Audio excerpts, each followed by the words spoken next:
So Saturday here, we are seeing that there is marginal threats in really three locations. We see some down in the south around that Texas, Oklahoma, Arkansas, Louisiana area. And then we do see some on the eastern part of the Rockies there, where we can see some development of some thunderstorms. And we will also see some up into parts of Nebraska, Iowa, and northern Missouri.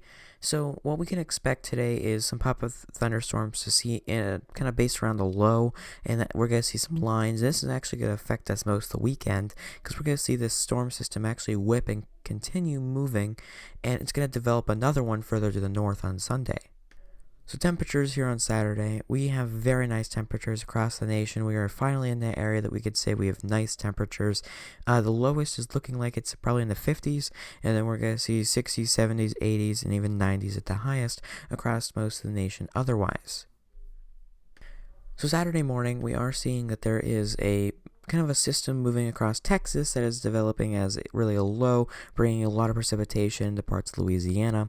We do see northern plains action bit too, where we can see some rain up there. That will actually develop into a low here overnight. So Saturday afternoon, we are seeing that we see that development of that low over Texas really develop, and then we see just kind of some scattered showers connecting the northern system to that low in the southern system. So that's what you can expect for Saturday afternoon. So Saturday night, we are seeing that we see this huge whipping action occur over portions of really Louisiana and the Arkansas, where we see the development of really a squall line that forms through there, but it's a very small one, and it's going to be a very fast-moving one, so a lot of rain in a lot of really short amount of time.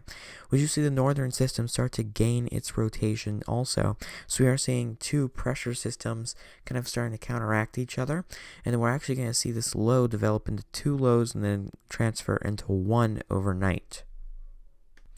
So your Sunday categorical, we are seeing that we see a marginal threat over the Ohio Valley, and then we do see some up in the northwest, but really we're going to focus on the Ohio Valley because of the opportunity for a squall line. Now the big squall line is going to be moving through probably Monday morning into Monday afternoon as of current model runs, but it looks like we're going to have a lot of rain through this area Sunday. Temperatures on Sunday will reach the 80s for the first time in the Ohio Valley this year, and we are going to see that fueling the energy behind it. But as you see, there is that cold pocket up there in Iowa, Wisconsin, parts of Michigan, and most of Minnesota. That is thanks to this low pressure system allowing some cold air to be brought thanks to this rain. So we are going to be seeing cooler temperatures after the rain goes through, but then we will see the rebound of those temperatures into the mid to latter half of next week. So Sunday morning, we are going to see that there is that big low that has developed across basically Iowa, and that's going to be bringing that cold temperature pocket really into the region. Then Sunday afternoon, we are going to see that there is a line that will develop traveling from Illinois clear down into Louisiana, and then we're going to see this be a two-line system that will actually be affecting that marginal area, but these are going to be individual supercells in Illinois at the time and traveling into Indiana.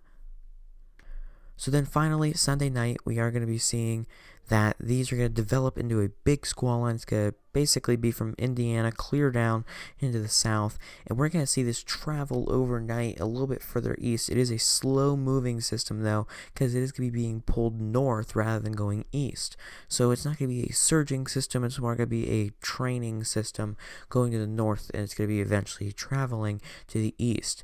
So expect these big squall lines to really affect the Ohio Valley, that marginal area, as of from what we can tell based on current NAM CONUS runs and HRRR runs.